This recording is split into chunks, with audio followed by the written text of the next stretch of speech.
Bro, these numbers look good. I've been trying to tell you this entire time. But I can't seem to find anything on this Pete Fisher dude. Here you go. Now you can't see. You got glasses. What you got the glasses for, Right man? here, Come on. right here, Don't right you here, come right on, here, man. right here, right here, right here. No, Focus. that is not him. Look, man. Use your Not- glasses. They not windshield wipers, Scroll man. down, Use scroll your down, right glasses. here, right here. It's right here. Him? Him what? Hey, say it. I want you to here, say it. right here. No, that's not the Not- same Pete Fisher. Not that Jesus Pete Christ. Fisher. Bro, That's him. I just don't know about this. Listen to me. How in the world y'all gonna have beards on your face and be scary? I'm Look, sorry. give me your beard so I can put it on mine. I wish Well, mine can grow. Mama I think ran it- daddy in the ground. No, don't say that. JJ, Don't say that. we inherited this. JJ. We can get rid of it. Listen, we got to. He don't want to be no ball. We got to. He don't want to be no ball. I got you. Everything is good. JJ. James, I was about to call you Kunta, but since Dad died, Mom's been treating you like Toby. He used to get a lot of whoopings Like back in the day. Yes, Toby like That was Toby. good. I Give me didn't get a lot of some. whoopings. Give me some. Listen, we in this together. We have to listen. Tell this man, I'm trying to tell him. I brought him here for a reason. I'm big ball and shot counter. Look at my chain. Where you coming from? Bling, bling. You see where I'm coming from. You don't I get do this in see this it. country. I see it. Yeah, and to keep it holy, you see the cross. Right. Yeah, I got Jesus I got too. you. I got you. I'm JJ, just listen. saying. God has to have something better in store for us. And he does. Listen, I've took the liberty He can't see. talking to my boy. He set up the meeting with Pete already. He's done. That's done. Do you want to be So a you'll millionaire? meet Pete Fisher then. All right, Do you want to be a trainer? I'm gonna call Mama. all right. Tell Mama. And you gonna talk Keep to her? calling, Mom. No. I'm gonna call Mama. We're gonna have a meeting. Okay. You're gonna tell All right. her. All right. All right? Okay. right. I'm in. Look, I'm in. Look, Got it. Mama can't give you no more breast milk. Okay? Man, The milk listen. gone. The milk gone. We don't Dust want in there. no- It's dust. I gotta call my mama. Poof. Nothing.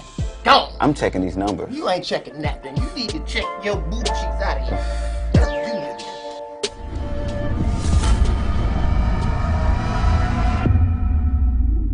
We can take an Uber for all I care, because I don't want to drive. So as long as you drive and we good. Okay, that sounds like a plan. But now we just got to figure out what we're going to wear. We can't be dressed. No. How you doing, man? That works. I'll call you later. Hello, excuse me? We can talk about it later.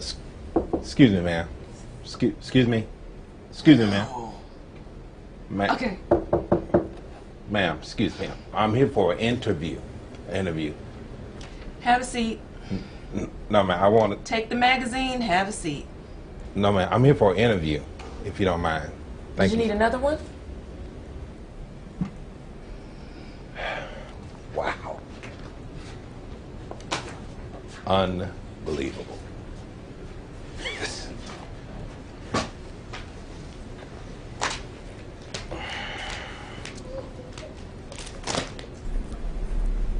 Okay, who's next? Yes, ma'am, I am. Hi, my name is Andy. I'm here for an interview in your AR department. I sent you my resume, my reference a little while ago. I've got so much knowledge, so much background in this area. My name is Andy Fisher. Yes, Andy. Yes, I received all your information. Yes, I've ma'am. reviewed your file. Thank you. I have reached out to your references. They checked out. Good. You know, I was going to call you today. Okay. You are hired. What? You'll be working in my department. Oh, sorry. I'm so excited. Hold on 1 second. Yes, Let me ma'am. get your file from the office. Absolutely. I'm taking you directly to the conference room. Thank you so much. Man, good Lord. I didn't know she had all that. That's a bad mamma jamma right there. I'm going to get a new wife and a new life all in 19. That's a bad mama right there. Good googly moogly. Man. You know, we've been waiting on you to get here. Okay. You can start immediately. I'm ready. Yes, I'm But ready. I do have a question. Do you know of anyone who may be interested in a position at our company? I mean, with your approval, they can start immediately. You know what? I was just talking to my brother Pete. I think he'd be an amazing fit here. I think I taught him everything he knows. I think he'd be amazing. I think he'll work. Well, how about this? You get Pete on the line. Okay. We'll be in training. Okay. But we'll get HR to take good care of him, and we'll get started. Absolutely. So make that call and let's get to work. Thank you so Welcome much. aboard, Andy. Man, thank you so much. Thank you. Thank you. Pete, listen, man, I got something to tell you. Wow. I got something to tell you, man. Amazing. Wow. Pete, hello, you there?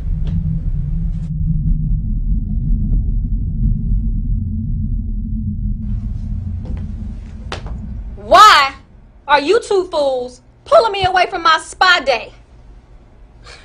Now you know I need my me time, but you got me over here spending it with you two fools. So why am I here with you two? Huh? Huh? What? Don't be talking under your breath. Move, boy. You see me coming through. Now, again, why am I here? I don't know how to say this. You better say something. We can't work for this company anymore. There you go. Thank you. This fool. So, what you're telling me is that you two want to sell a company that your father and I put our blood, our sweat, and our tears in so you can invest in a recording company? Is that what I'm hearing? Oh, man. I know it better not be what I'm hearing, but tell me, is that what I'm hearing? Mama, you know how I feel. You touch me, you better not. Mama, you know how I feel. I can't keep living my life to make other people happy. Boy, I appreciate all that you better get your hands off me. I appreciate all that you and Daddy have done for us, but Obviously. I've got to live for me. Mom. JJ is right. Is he? Now I didn't see it, but when he was saying it the other, you know, when you said it the other day, Get it out! we gotta have our own happiness. I mean, this was you and Daddy's dream. Now, this was you and Daddy's dream. Ain't nobody worried about your dream, anybody else's dream, because this dream pays y'all to be in this house. Now, you know what this is? This right here is a family. We started in the projects. Okay, we had hand-me-down clothes, laughed at every single... Boy, I will rip that jacket off of you. Mama, it's not about you. We're not trying to hurt you. Mom, we love you. We gonna take care of you. Don't worry about that. We gonna take care of you. This how you show love? Is it? And you can answer that question. Is it this how you show love? You have something that is solid. Mom, we listen. I'm listening. Mom, listen. We're gonna sell the company. We're gonna be principal investors, right? And we still have ownership. It's good. Exactly. That's a good plan. That's not a good plan. Y'all don't get it. Stupid is as stupid does. You're not seeing it. Now, why can't the owner have an office and you have an office to the left, you have an office to the right? Wouldn't that make more sense? I don't want my family and my friends to have to see my children struggle the way I struggle. Unbutton your coat. I've been down that road before. I'm not climbing that mountain again. But you know what? If that's what y'all want to do, climb it. And I'm going to climb right over But you. Mama, Move. I cannot believe this. You better get it right here. Voices all up in my head. Whispers all up in my ears. Traces on how my life's led. You better get it right while you Yo, man, you like that, right? You like that? It's good, right? It's good, right? Like what? The track. My artist, he's flowing. Look at that. Are you serious? I'm really serious, man. He did his best. Yes. Are you serious? I am. You can't be serious. Nah, bro, I don't need the best. I need the absolute best. You feel me? Bro, do you know who I am? Do you know who I am? Yes. Yes, I know. What's my name? Pete. Pete. Pete. Vice President. You got that? I got it. You know how many mountains I had to climb to get where I am, huh? Tell me all the time. Yes. Yes. And I'm not about to let you or him drag me back down. You like your job? I love my job. Do you like your job? I love my job. Okay. Well, go do your job. Find me a suitable artist so we can make some money. Okay? All right.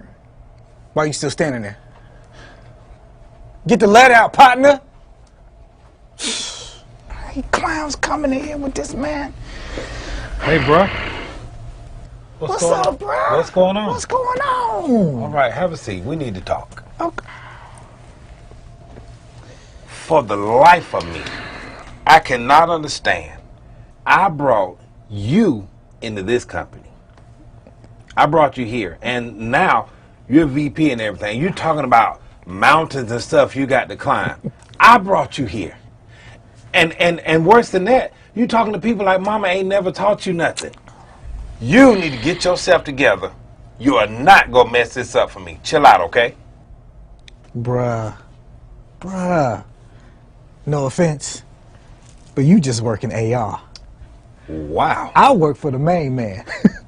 Wow. All right. It's all good though, baby. Look, I gotta let these people know that I'm not weak. See, all my life, you and mama thought I was weak. Mm-hmm. Yeah. Now, you gonna always be my big brother. Yeah. But you ain't gotta take care of me like that no more, man. I gotta let these folks know that I'm not scared of anyone or anything. Really? So look at here, man. I'm like Lil Duval. I'm just living my best life. Well, from your big brother, I'm going back and forth with you all day, every day. You understand? What you not gonna do is mess this up for me. Are you clear? Bruh, I'm not gonna forget about you. We all got places that we gonna be. We all gotta take this journey. Matter of fact, I think that was them now. I got a flight that I gotta take with the prez and the main investors. Okay. It leaves in about 2 hours, so I will holler at you when I get back, all right? Well, what? Well, I tell you what, you have a nice trip, partner. I'll see you when you get back. What?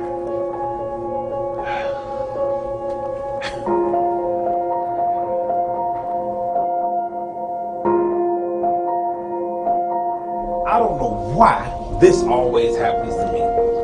I don't know how I always get caught with the short end of the stick. I come in early, I leave late. I bring them hot dogs and chips and coffee and donuts and stuff.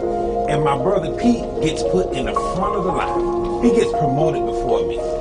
I'm sick of it and I'm tired. But you know, I thought about it. This might be my journey. This might be my mountain to climb.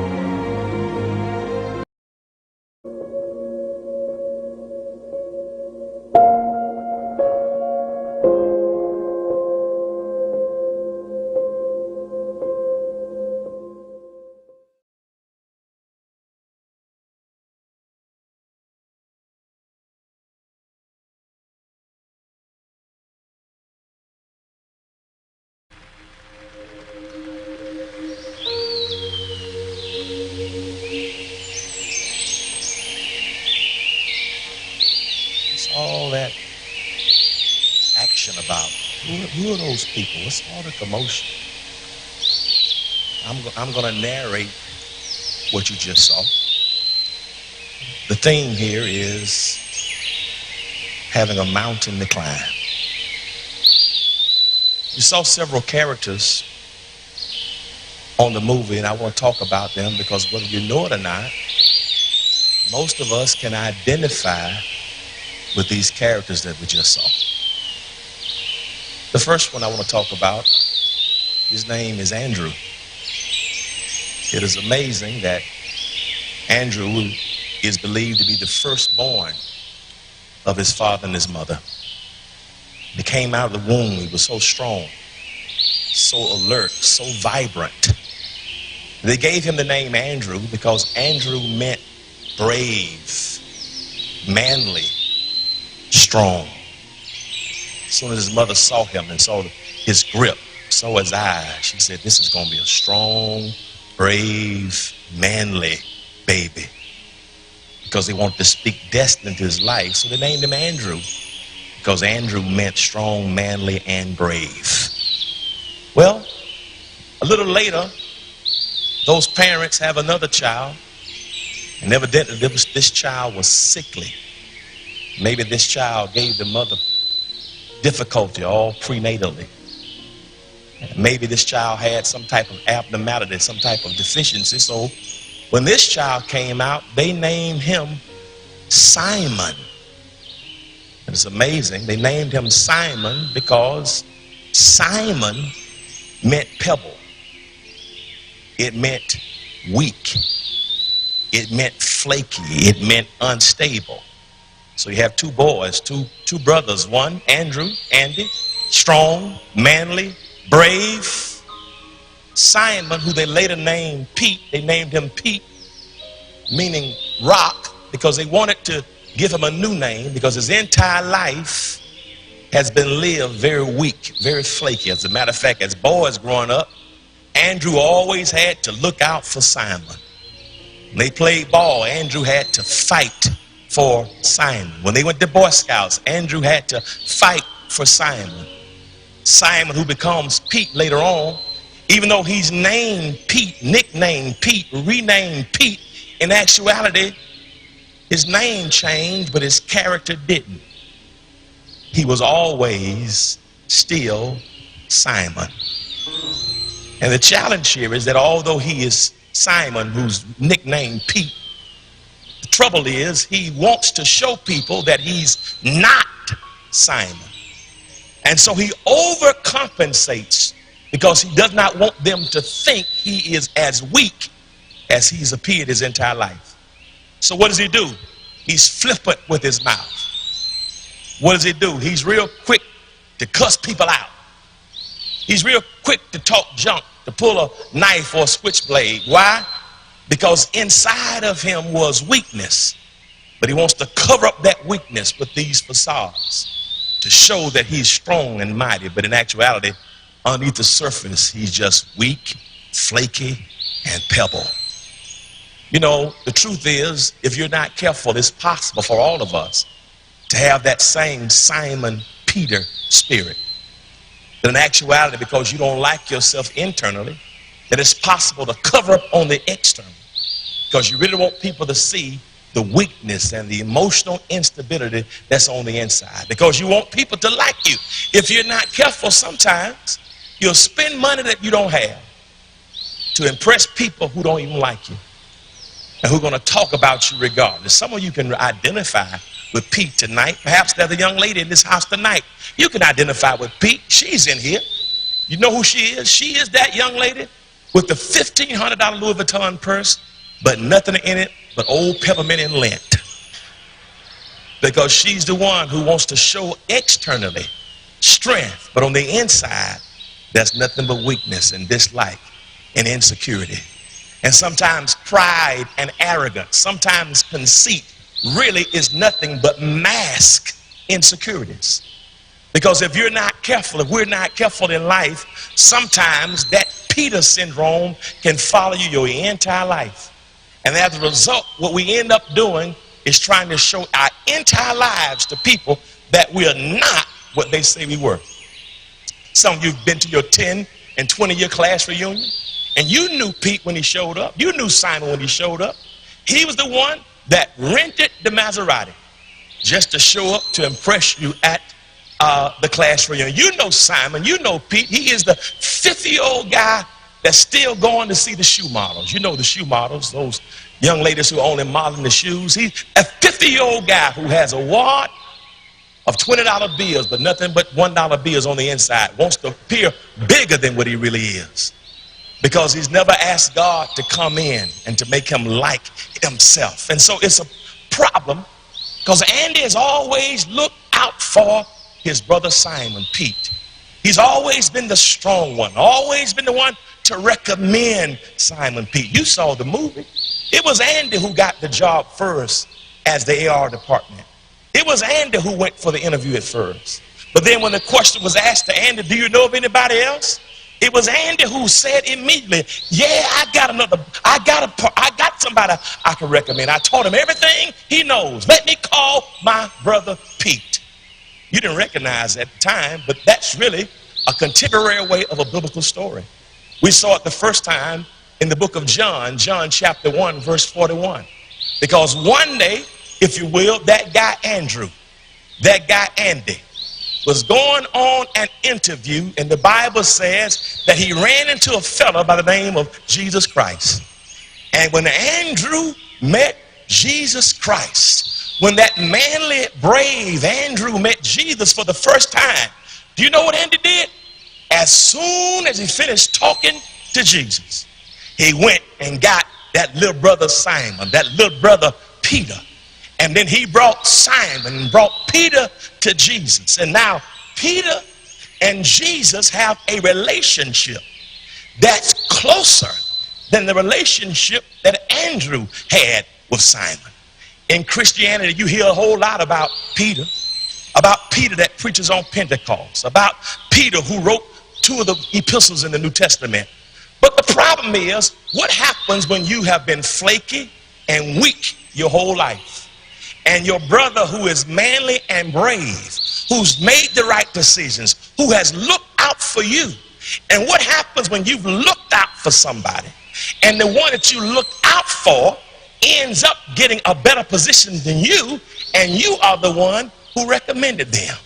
Maybe tonight there's somebody who's wondering in this house tonight. Maybe there's a young lady who's wondering, how is it that I've been the bridesmaid in the wedding for the past 8 years, and I got 12 bridesmaids dresses in my closet, and I've decreed and I've declared that I will never ever again be a bridesmaid in another dress. As a matter of fact, some of you introduced somebody to somebody, and that somebody married somebody and left you by yourself, and the last time you were in that wedding, you came down holding your flowers, smiling, with a fake smile and talking on your teeth, saying stuff like I was prettier than she was, and I had better grades than she did, and why am I always being left out?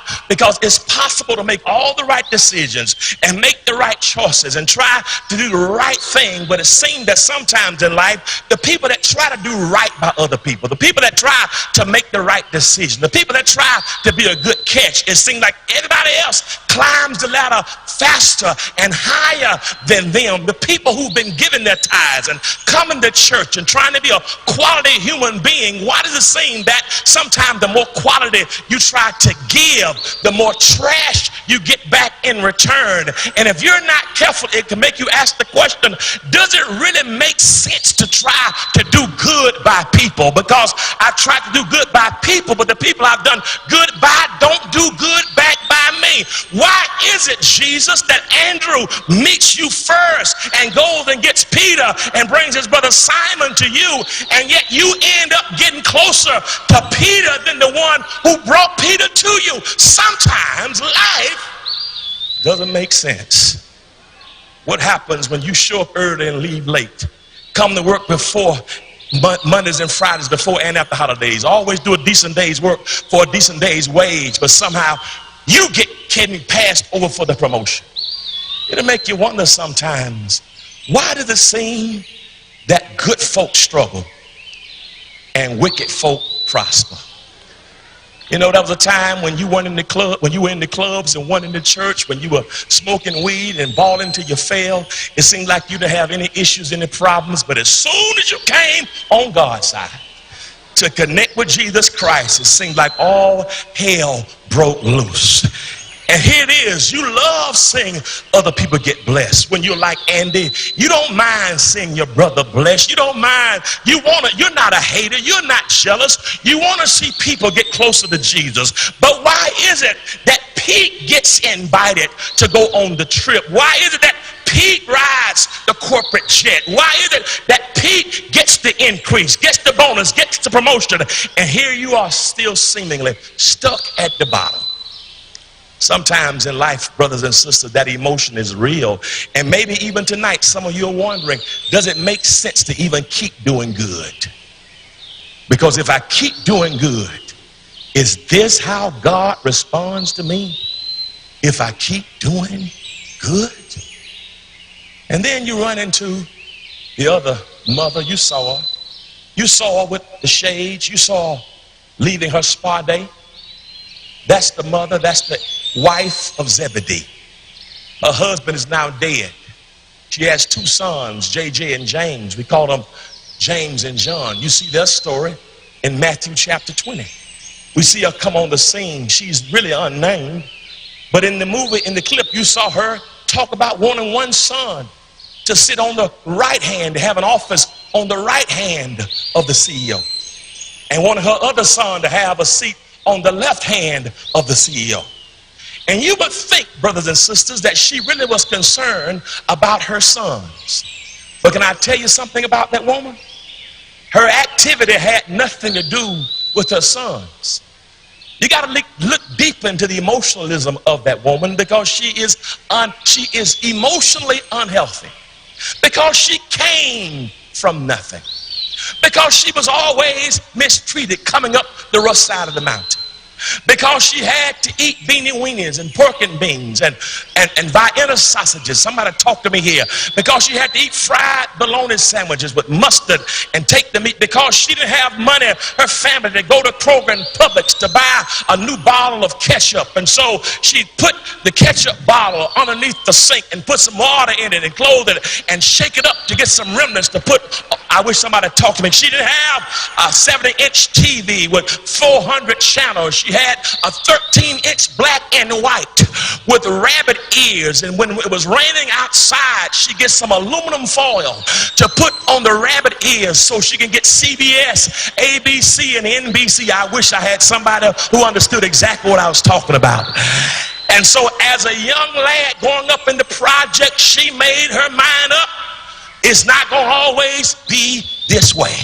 So she tried to be fabulous and wonderful. She tried to present herself as being more than what she was. And she said to herself, I don't care what tomorrow holds. I don't care how he looks. I don't care if he's educated or not. I'm not going to marry nobody that ain't got no money. I've got a what have you done for me lately attitude. And so she went and found this dude named Zebedee, who came from money. And she was able to be seductive and sweet, and she got up close to him, and Zebedee asked for her hand in marriage. And oh, you must wonder how that made her feel when Zebedee asked for her hand in marriage. No more putting water in ketchup bottles, no more eating fried bologna sandwiches. So she traded bologna for caviar. She traded Lake Allatoona for St. Croix. She traded Spirit Airlines for first class in Delta. She made up in her mind that never again will I be on the bottom, because now her worth is found in Zebedee's bank account. Now her character, her integrity does not matter. She wants you to see the external, because in the inside she really hates what she sees. She's never healed from the days of being taken advantage of. And so now she has some boys, JJ and James and John, and now these boys want to leave their fishing business and now become fishers of men and travel with some field preacher from Galilee named Jesus the Christ. I got serious problem, fellas. Your dad is dead. Who's gonna pay for my manicure? Who's gonna pay for my pedicure? Who's gonna buy me a new lace front? Who's gonna buy me red bottoms and Spanx that can go from my ankles to my turtleneck? I need somebody to take care of me. Guess what? Because I need money. Money. Because money means status. Money means I'm not going back to what I came from. So she has the nerve, the audacity, the unmitigated gall in Matthew chapter 20 to crawl herself up to Jesus Christ and say, Jesus, now listen, my boys have left the business their father left for them. It's put me in a precarious predicament. I don't want to go back to my EBT card days. So I got to ask you a question. If they're going to leave this business to come to your business, do me a favor. Can you let one of my sons sit on your right and the other sit on your left when you come into your kingdom? Forget all that other junk. I I worked too hard for this. I need to take a selfie with you and my boys so I can show my girls when we're praying bridge and drinking tea and playing bidwits and talk and spades. I need to show my boys, I need to show my friends on Facebook that my boys are part owners in this new kingdom enterprise. Why? Because I need to live vicariously through them to make me like myself. So now she puts all this pressure on the boys because she needs them to live up to her expectations. Because she finds her sense of esteem. She has no life of her own. So she puts all this pressure on these boys because she needs them to live to a certain standard to give her a certain status in the community. And I'm wondering how many of you had parents like that. I'm wondering how many of us in this room have people who want us to live our lives for them, whether it makes you happy or not. That now if you don't live up to their expectations, they think you don't have worth and don't have value. And now her sons have lived their entire lives trying to please mama. If one made an A-, it wasn't good enough because the next door neighbor's child made an A+. If one scored 3 touchdowns, that wasn't enough because last week the next door neighbor's child scored 4 touchdowns. And here she is, she could make a C on the test, but she wants her children to live up to a certain standard, so she's overprotective. She's overzealous. And as a consequence, these boys have now been so smothered by an overprotective, overbearing mother that now they're not capable of being men for themselves. And how many perhaps young boys who are being raised right now trying to live their lives to make mama and daddy happy because mama and daddy want them to live up to their expectations. And so one boy is so docile, he's so passive, just like his daddy Zebedee, because the mama ran the house. The mama told Zeb to shut up, Zeb shut up. The mama told Zeb to jump, he jumped. The mama told Zeb what to do, and she's been so overbearing, had no respect for nobody in the house. And the dad has now succumbed to the mother's overbearing ways. And as a consequence, one of his sons has seen him become so passive and so docile. And now one boy acts just like his dad. The mama has run the daddy crazy, and now she's on the verge of running both boys crazy. One boy is just like his daddy, and as a consequence, the other boy is just like his mama. Because now he dresses in a red jacket.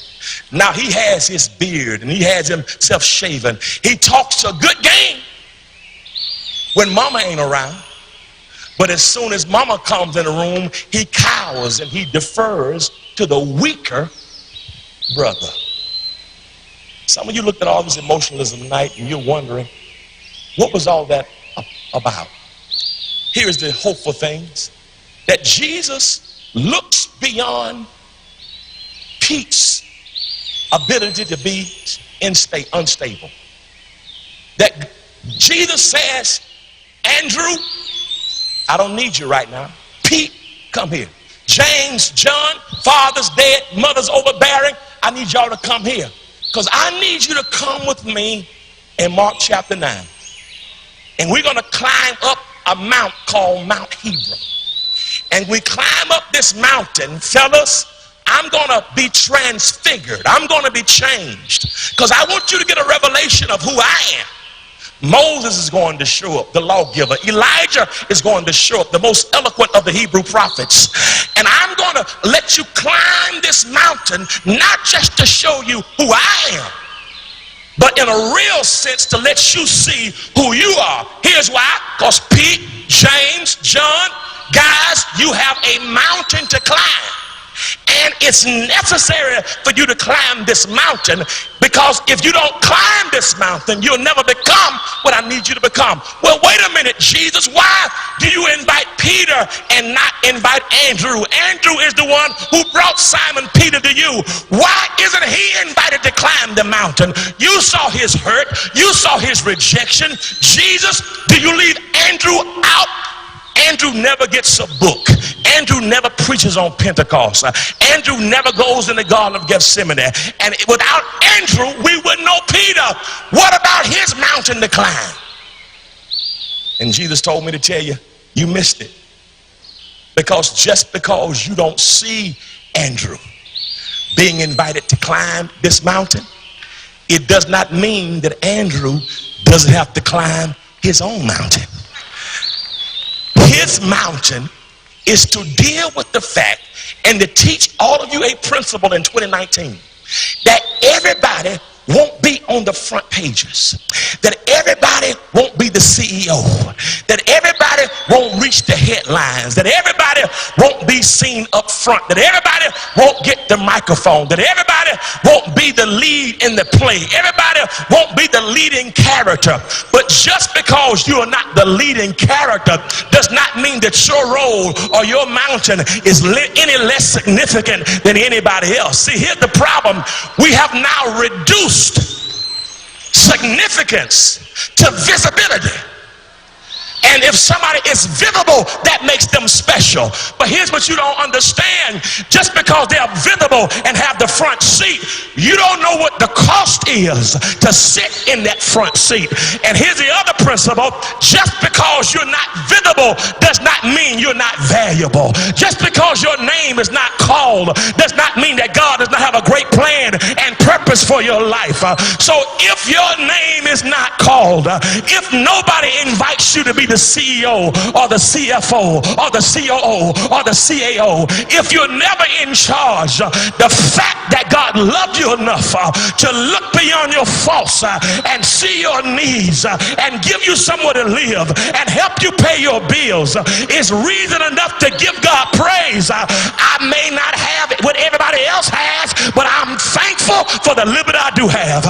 I may never drive a Bentley, I may never drive a Rolls Royce, but I thank God for this 2012 Honda that's clean, that's working, that's got some Armor All on the tires. Too often we're not faithful over a few things because we're looking for big things, and that's your mountain.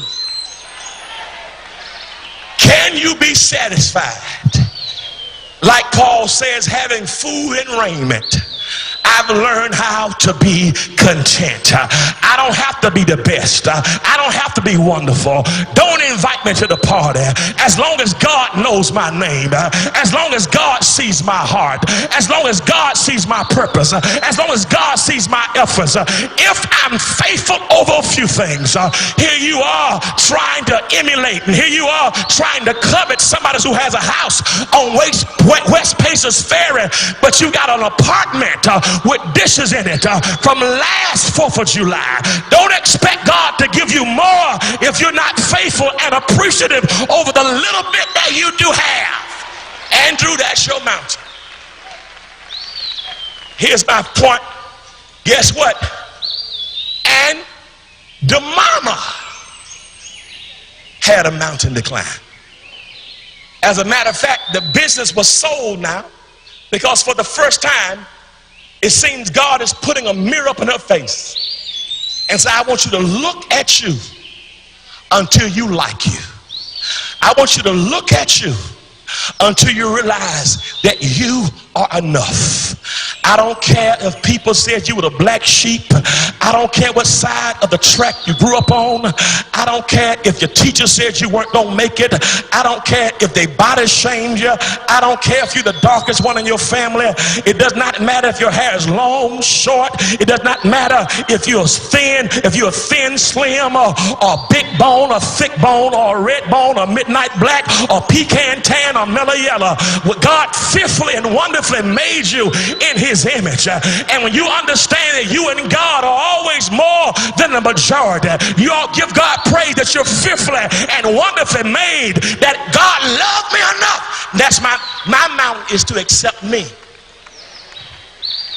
My mountain is to get over the insecurities. Your mountain is to look at yourself and say, God says I'm good enough.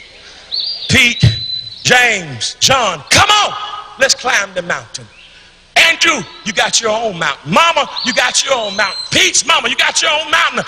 And guess what, family? In 2019, you have your own mountain. The mountain represents your journey. You have a journey. You have a process. Stop trying to abort the process. The only place where success comes before work is the dictionary. You got to walk this thing out to get where God wants you to be. And guess what? And when you climb that mount, I got to be honest with you, things sometimes will get rough. When you're climbing the mountain, things sometimes will get a little rocky. When you're climbing the mountain, friends and foes will turn their backs on you. When you climb the mountain, sometimes supplies aren't accessible.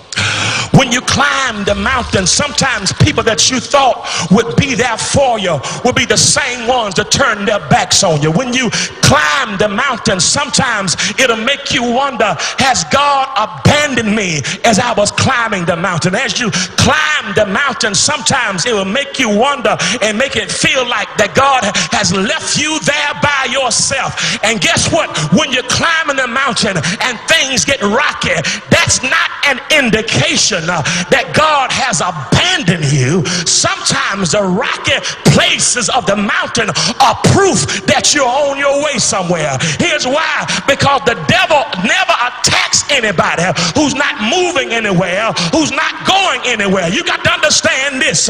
You will never see a dog barking after a car that's still parked, because dogs don't chase or bark after parked cars. Look at a neighbor and say, neighbor, the reason why the enemy is barking at you is because you're going somewhere. Say, neighbor, the reason why the enemy is biting at your pants is because you're going somewhere. The reason why the enemy tried to get you to put a gun to your head or to slit your wrist is because you're going somewhere. Somebody can decree and declare that if it gets tough on this journey, I endure hardness as a good soldier. If it gets tough on this journey, it's not that I've come too far to turn around now, because God has not brought me this far to leave me. And maybe there's somebody in this house tonight who can testify that 2018 got rougher in your process, in your journey. But can I tell you something with you? The very fact that you're here tonight on the last day of 2018 with just a few more minutes left in this year is an indication that you are a survivor. And I wish you would shake a neighbor's hand and look him right in the eye and say, neighbor, I survived it. I survived the dark throne. I survived the winds. I survived the fire. I survived the floods. As a matter of fact, I've gone through the fire. I've been through the floods. I've seen lightning flashing from above. But I'm here tonight to let you know I'm holding on by faith. I want you to take a minute right there to give God praise, because you've been holding on by faith. I want you to take a moment and clap your hands because you survived it. I want you to thank God for yourself, that you could have quit, should have quit, would have quit, but you had something on the inside. You had the strength of your ancestors that said, though he slay me, yet will I trust in him. I want you to give yourselves a hand. You got to be some bad mama jammers. The very fact that you've been dealing with your president for 2 years is a reason enough for you to give God some praise. You should be crazy and insane by now.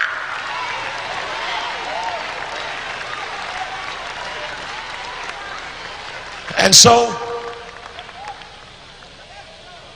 as you climb the mountain, somebody shout, I'm climbing my mountain. Now somebody shout, somebody shout, I've got some internal issues. But my internal issues are not bigger than an almighty God. I said, God is bigger than your issues. God is bigger than your struggles. God is bigger than your insecurities. God is bigger than your insufficiencies. God is bigger than your lack. And tonight, can I be honest with you? I wish I could tell you that 19 won't have any more mountains. I wish I could tell you that the journey is complete in 18. I wish I could tell you that your hands won't get scarred, that there won't be any beast, that your hands won't get torn in 2019. I wish I could tell you that just if you snap your finger and name it and claim it, blab it and grab it, call it and haul it, that everything you've witnessed and spoken in the atmosphere is going to come to pass. But I'd be lying to you if I told you that. I wish I could tell you that just because you get a New Year's resolution, that by April everything that you wrote down is going to come to pass without work or process. But I'd be lying if I told you that. But what I can tell you is this: he that hath begun a good work in you is more than able to fulfill it. Somebody shout, it's coming to pass. I said somebody shout it with some Holy Ghost. It's coming to pass. Somebody shout again, I'm bigger than my issue. Somebody shout again, I've got faith that's big enough to help me climb every situation. I've got to close here tonight, but I'm so glad that all of us are on an upward trajectory. As a matter of fact, I'm pressing on the upward way. Old folks saying new heights I'm gaining every day. I'm still praying as I onward bound. Lord, plant my feet on higher ground. And Lord, lift me up and let me stand. Yes, Lord, by faith on heaven's table land. I'm still praying as I onward bound. Lord, plant my feet on higher ground. I've got to close here now, but before I close, encourage somebody and say, neighbor, it's your mountain to climb. And can I tell y'all what happened when Peter and John and James got up to the mountain top? The Lord gave them a revelation of who he really was. All I came to tell you is the journey is not supposed to necessarily reflect you, but the most important part of your journey is to show you who God is in your life. And what that means is this: some of you had a journey of sickness, but you were on that journey not because he wanted you to be sick, but because he needed to reveal who is a healer. Y'all ain't saying nothing to me. Some of you had some bills that you could not pay. The journey was not to depress you about your finances, but the journey was to show you who is Jehovah Jireh. And as I get ready to close, to bring in a brand new year, shake your neighbor's hand and say, neighbor, everything that you went through was to give you a better view of who God is. And that's why you all praising tonight, because now you know God is my deliverer. God is my healer. God is my sustainer. God is my protector. I say God is my way maker. God is my deliverer and my miracle worker. I'm getting ready to close, but can I testify for 1 minute? 3 years ago, on this same night, I told y'all how happy I was because my mama had come home from the hospital. December 31st, 2015, I closed by asking you to give God praise because my mama was looking good and doing well. I didn't not know, y'all not hearing me, that a few hours later, my mama was gonna die and didn't tell me she was leaving. 3 weeks later, my 50-year-old sister died. And over the past 3 years, I've almost lost my mind. I've gone through so much depression. But can I tell y'all what I understand now? For the last 3 years, I've been on a journey. But now I can preach like never before that God is able to keep you in your right mind. I want to say welcome to a brand new year. I want to say welcome to a brand new revelation. Shake your neighbor's hand and say, neighbor, you made it to 2019. And because you made it, that should let you know that now under him who's able to keep you from falling. Now give God praise, because if he took care of you in 18, he's going to show himself to you in 19. So you all give God the praise and say, weeping may endure for the night, but